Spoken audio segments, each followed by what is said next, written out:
Aziz va muhtaram ayollar, sizlarni 8-mart Xalqaro xotin-qizlar kuni munosabati bilan chin qalbimdan muborakbod etaman.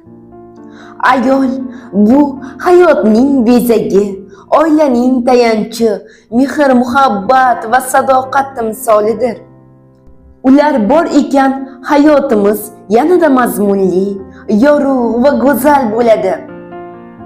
Ularning mehrlari, sabr-toqatlari, oqilona maslahatlari va beg'ubor qalblari har bir inson uchun eng katta boylikdir.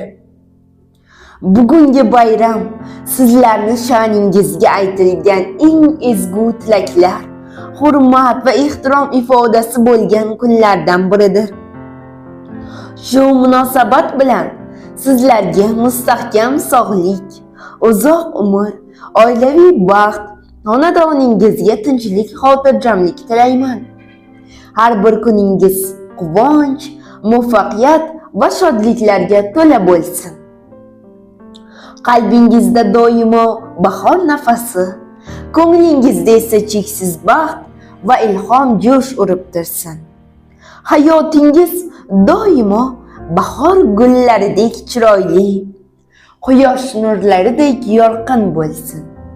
Sizlarni kulgingiz dunyoni yanada go'zal qiladi. Mehringiz esa qalblarga iliqlik ulashadi. Doimo e'zozda bo'ling, qadrlaning va baxtli yashang. Yana bir bor barchangizni 8-mart Xalqaro xotin-qizlar kuni bilan chin qalbimdan muborakbod etaman. Bayramingiz muborak bo'lsin.